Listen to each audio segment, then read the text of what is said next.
Hello again, I am Blunty, and this is the Olloclip, which regular viewers will know I love and heartily recommend and used quite a lot. It's a 3-in-1 lens accessory for the iPhone, giving you a wide angle, a fisheye, and macro capabilities. And the reason I'm speaking in the past tense when I say I used it quite a lot is that, unfortunately, the one I own is for the iPhone 4 and 4S. And of course, when I got my iPhone 5, I discovered it doesn't quite fit properly anymore. It's a little bit thinner, and the lens is in a slightly different place, and it just doesn't work. It took the Olloclip people a little while to get a new version made for the iPhone 5, but it's finally out there. Now, the problem is, I've been having a salty hell of a time trying to get one. Stock's a bit thin on the ground, as it were. And I'm going on a trip real soon, and I don't have time to wait for stock to come back in, or roll the dice on getting one shipped from an online source to get it to me in time. But then I found this at a local camera store. Same kind of idea, different company. But instead of having two different wide-angle options, it's just got a singular fisheye lens. On the other side sits, rather interestingly, a telephoto lens, something the Olloclip doesn't do. This came in a box branded IB-FUMST 5, or more simply, 3-in-1 photo lens. Obviously, it's a cheap Chinese knockoff, so I gambled. I picked it up, obviously, and I've been out testing it. And now I'm going to show you fine folks if it's worth the $35 I paid.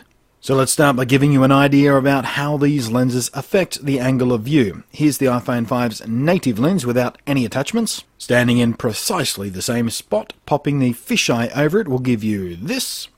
You'll notice the heavy barrel distortion at the edges and in the corners, the vignetting of the lens itself. Typical of fisheye lenses, of course. This is one of the things I liked about having two wide-angle options with the Olloclip. The fisheye, which looked very much like this with the barreling and the vignetting, but also had a less dramatic wide-angle option that, while still significantly wider than the standard view, avoided this extreme distortion and vignetting. And I found both options to be very useful. But here, the only option is the full-on fisheye, which, to me and my tastes, is a little less useful. Now, any lens you attach over another lens will lead to some aberrations and other issues that reduce the overall image quality. It's just the science of it, bitches. So here, you do get that, of course, but it's not too bad. Sharpness and contrast are reasonably well maintained, at least through the center. Things do get progressively worse at the edges.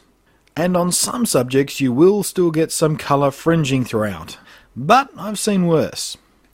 Flaring from the sun or bright light sources isn't too bad, which was a surprise really.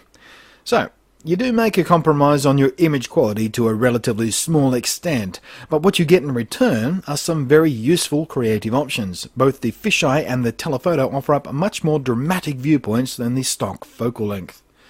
And as a nice bonus, as with all cameras, an increase in focal length will decrease the depth of field in your focus plane, especially on closer subjects. So, when using the telephoto to photograph or video subjects close up, you can throw the background out of focus a bit more than you're usually able to on the iPhone.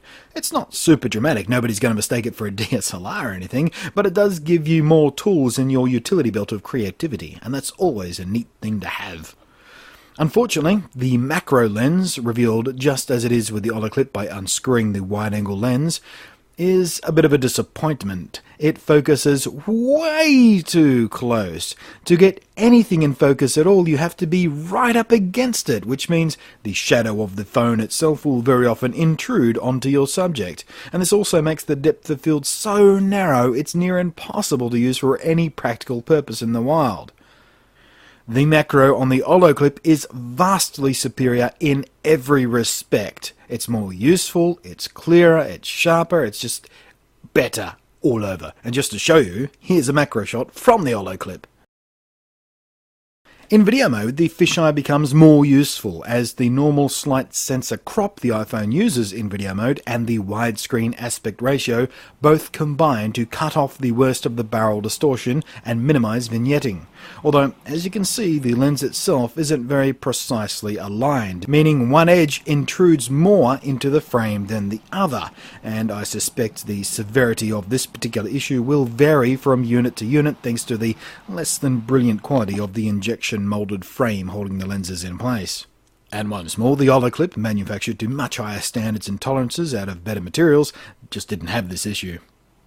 In all other respects, this 3-in-1 lens thingy is much more practical in video mode than it is in photo mode. You're not trying to suck in 8 megapixels of image as you are in stills. Here, it's only 1080p, or about a megapixel or so. So the image quality penalty you pay for mounting one lens directly onto another lens is much less pronounced. In fact, I'd go as far as to say the telephoto lens in particular looks pretty damn nice in video mode. So, in the end, I think I'll still go ahead and buy an iPhone 5 model of the Olloclip as soon as I can get one, as this unit just isn't a satisfactory replacement for it. The Olloclip is better in macro, it has more useful wide-angle options, and is constructed better, but I reckon even once I do finally get my hands on an iPhone 5 Olloclip, I'll still be keeping this little fella in my bag, even if it's just for the telephoto lens. Because let's face it, that is handy. If you hunt around online, you can get one of these 3-in-1 lenses for somewhere close to $20 plus shipping. Ted's Camera Store, who price this at $79 normally, are just obnoxiously laughable, and anyone who pays that is a fool with more cash than brain cells, and they should give me all their money so I can spend it properly. I did get mine from Ted's, by the way. Luckily for me, I got it from them on a Boxing Day sale, so I paid $35, which when you consider you normally pay a little bit more in brick and mortar stores as opposed to online anyway, is a pretty reasonable price for what it gives you, I think.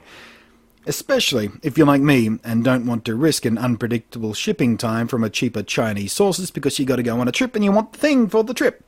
So, worth owning if you can get it cheap, otherwise spend the money on the Olloclip, like I'm going to be, as soon as I can get one. Thanks for watching, I am Blunty, and I'll catch you next time.